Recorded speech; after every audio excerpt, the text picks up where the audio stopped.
Coming up on the Wisconsin Vegetable Gardener podcast, Joey and Holly will talk about ways to use vinegar in everyday life, our garden tip of the week, our vegetable of the week. We're always prepping for unknown events and repurposing and reusing to save some dollars. This week we'll take a fun look back at the guests that we've had on our program. The link will be live in the show notes September 19th, 6 a.m. Central Standard Time on BePreparedRadio.com and downloadable from iTunes. Sponsored in part by DollarSeed.com for your flowers, vegetables, and herbs. All organic seeds, all only $1 a pack. DollarSeed.com. And by WillowSpringsSoap.com.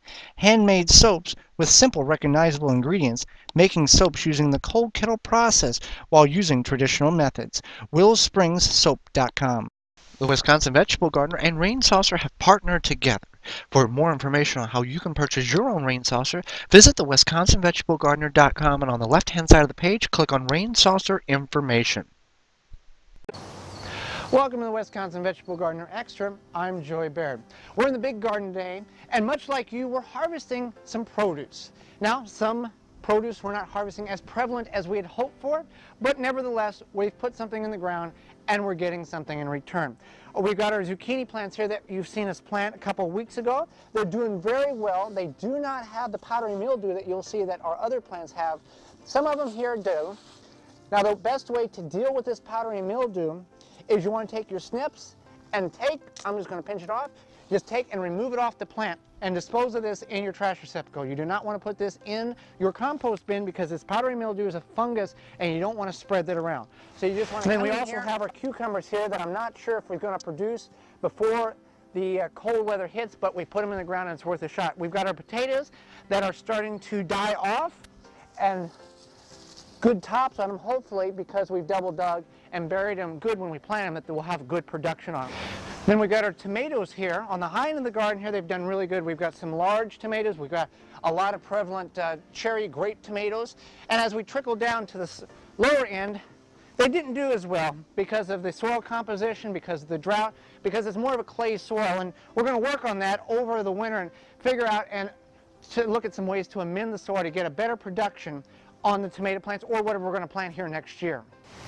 So we've got our fall bean plant here, green beans, so they're starting to come up and do relatively well. We've got onions planted, and they're going to be okay. They're not going to be the giant bulbs that you're used to, but we're going to have some kind of production, as well as the pepper plants.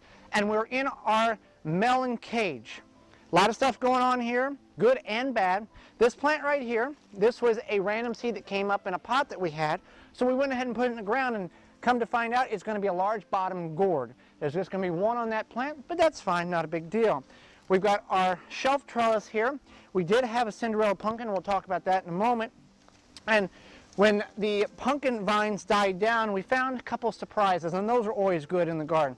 We've got a star and stripe watermelon here that's not ready, but if it gets to the point where we have to harvest it before it gets cold, we're going to have a little bit of watermelon. That's the first one we've ever grown here in the garden, as well as honeydew. Two small honeydews. This one I believe is just about ripe, even though it's small. This one we're going to let go until it won't grow anymore outside. So we've got a lot of things. These were the self-watering containers that our good friend Clint at gardenfrugal.com had shown on his program, and we'll put a link to that in the show notes as well. And these are the reason why we were able to get a Cinderella pumpkin, watermelon, and some honeydew. So let's look at this Cinderella pumpkin, and I'll show you the proper way to harvest pumpkins or melons of any type.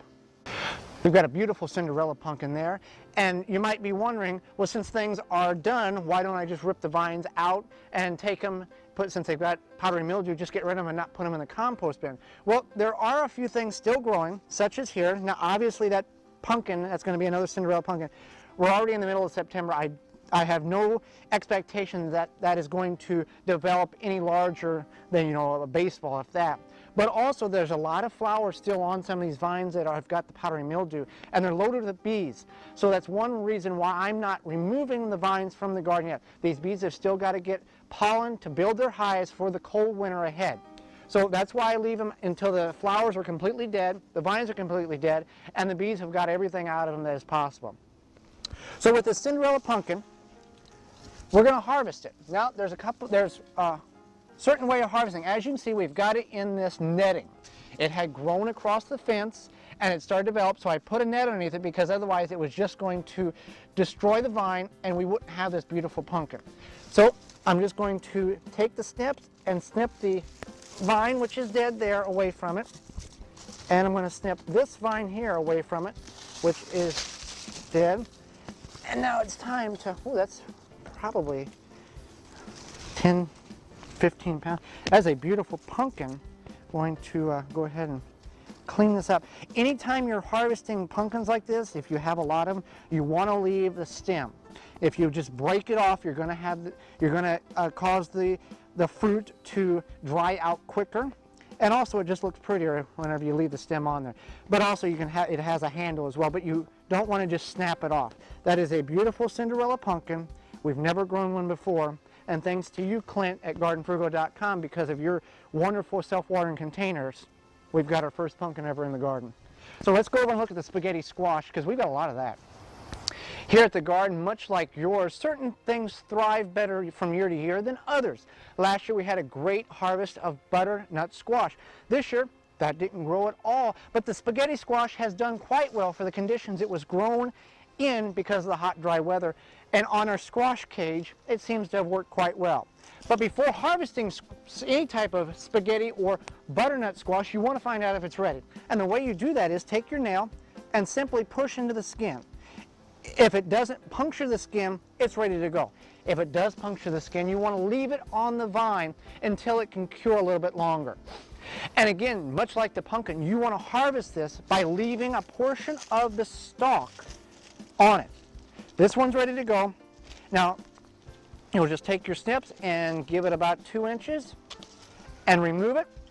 And then there's ways of curing this, and we'll get into that in a later show. But if you've never grown spaghetti squash, you'll cut this open and it looks like a bunch of spaghetti noodles in there. And you can either eat it as is, or you can actually cook it just like you would spaghetti. So we're going to go ahead and harvest. We got 4 or 5 spaghetti squash here, and we're going ahead and harvest it and get them out of the garden so they don't get destroyed by animals wanting a free meal. Each week we have a Facebook featured page of the week. And this week's Facebook featured page is Woodside Gardens, organic gardening, permaculture, cold climate gardening, located in Alaska, which presents a unique set of challenges with growing in a shorter growing season. In addition, they have a blog as well. Our Facebook featured page of the week, Woodside Gardens, and we'll have a link for that in the show notes. So we've got our dumpling squash here, and they're just little half pound, maybe 4 ounces squash. They're really delectable and easy to cook with. So we got our 3 here. Again, you just want to leave a little stalk, and you can cut them up, bake them, very good. So our butternut squash didn't do so well. Our dumpling squash did okay, and our spaghetti squash did better than expected. So let's go over and look at the cucumber trellis, and it's not looking so well, but we did get a good amount of cucumbers off of it. So our cucumber trellis did exactly what we wanted to do. The powdery mildew has gotten here and destroyed a lot of our cucumbers, but we are still getting some production, as you can see with the one I have here. We've got this one that has kind of grown in the fence a little bit. We're going to harvest this.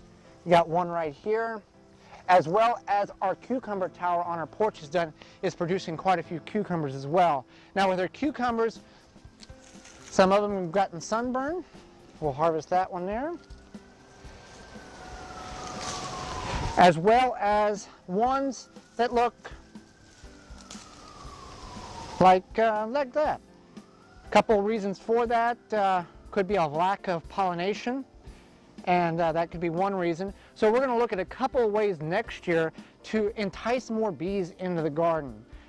We're going to look at many different methods. Not really sure if we can have a small beehive in the garden, but if you've got significant ways of bringing bees into your garden, we do have a flower patch, let us know in the show notes that we can entice more bees, better pollination, better fruit production in the garden next year. So we've got a few cucumbers here. We're going to look at some of the disappointments in the garden for the fall planting right now. With every success story in the garden, sometimes there's a disappointment. Our disappointment is our fall pea crop. You've seen us plant it a couple of weeks ago. They did come up and get established, but due to the lack of water, and I was trying to keep them watered, they just didn't grow. Now we have our friend Hoots the Owl here. He's protecting our turnips that hopefully by the end of the month or middle of next month we'll have some good fall turnips. We've got our green beans that just never established themselves very large because of the drought that we've all experienced. They do have some powdery mildew on them, but they are producing some green beans. So these are just some of the things you can consider. Now's the time to start thinking about next year. The successes that you've had, the failures you have experienced, and some of the ways you can combat that, whether putting a drip irrigation system in, some kind of under-the-ground watering system, or other means to make your garden more successful for the years to come. I'm Joy Baird, and this has been a Wisconsin Vegetable Gardener Extra. For more organic gardening, visit the WisconsinVegetableGardener.com.